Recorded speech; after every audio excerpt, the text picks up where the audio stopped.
going back to you, you said you're 45, but you look 33 without a bucket of makeup. Yeah, like when I Yeah, don't. that's what you wrote on. No. You said you're married, but not legally, because that's stupid. Yep. Yeah, you did say you were married for 10 years, but not legally married. So within the church, or? We went to the little chapel in Vegas. So we just got married for us, just to kind of re-solidify our relationship and commitment to each other. And the reason why we didn't do it legally is because I don't need the government tracking our every move. And I'd rather be independent with my own money. He has his money. Mm-hmm. If anything were to go sour or south between the two of us, he can go his way, I can go my way. Mm-hmm. We live in California, where it's divided 50-50. My ambitions and pursuits with my career could catapult me to be a multimillionaire. And then he's a musician, and the same thing goes for him. So why muck up our money together if, especially, nothing is forever, nothing is for certain. Mm-hmm. So I'd rather, him protect his assets, I protect mine. Yes. Now, you said that you're also a recovering sex addict with a high body count. Mm-hmm. And you said you didn't give us an exact number, but you said it was three digits. Yeah. Is that correct? Okay. Yes. You said you were dating strange men long before social media existed. This is true. You never knew if you would make it home from a date. This is and true. It was thrilling. It was because it was a thrilling time. I mean, look, as someone who was a sex addict, I was involved in a lot of reckless and very high endangerment situations because of where I came from. I suffered through a lot of childhood trauma, things that were categorically unconceivable for most people. I lost both my parents before I finished high school. I've been on my own since I was 16, been through it all. And with that being said, when you get yourself involved, I was never into alcohol. I've never been into drugs. None of those things were my vices. Gambling, nothing. Can we back up just a second in your story? Because you were on your own since you were 16. Sorry to hear that, by the way. That's got to suck. But thanks. You were saying earlier that you think that kids should dismiss their parents' advice. But if your parents weren't in your life when you were that young, wouldn't you have preferred to have had them around to get their advice? No, because my parents were both reckless people. My mother didn't give us any kind of structure. She didn't give us any kind of rules. If I was going based off of her actions and things that she was doing, then I would have just ended up just like her. And yeah, sure. But I mean, surely you understand that most parents don't do that. They're not. They love their children. They definitely don't let them move out of the house when they're 16 years old and do all this, right? I mean, yeah, in a perfect world, you're absolutely right. But that's most people. Most people's parents, I think, genuinely care about them. Okay, sure. You don't think so?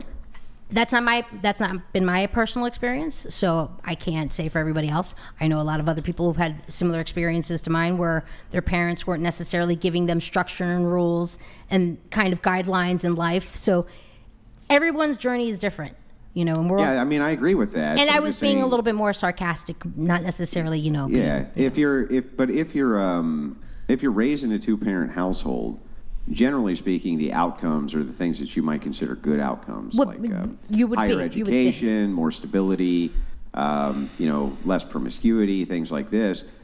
Those are generally considered to be decent outcomes, I would say. True. Then they tend to go up astronomically if you have two parents in the household for the entirety of the child being in the household. So, I mean, it seems like that's an optimal way to go, right? I would say it's also nurture versus nature, because your environment and where you live and where you grow up also have a huge impact on that.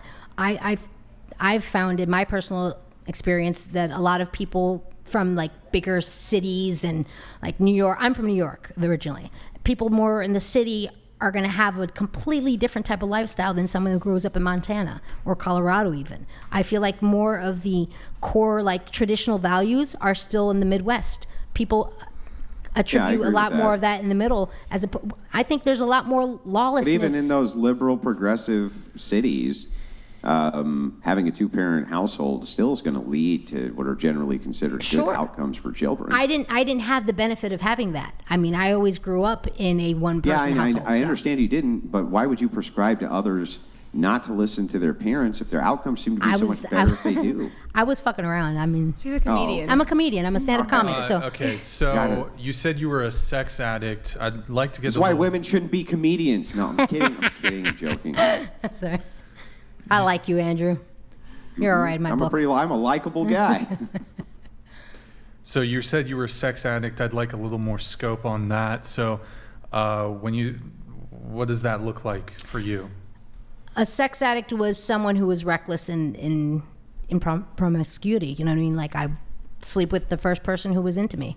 If I was into them, obviously. Like, I had my choice in who I wanted to sleep with or to even engage in any kind of sexual activity, because body count doesn't necessarily mean penetration for all of them, obviously.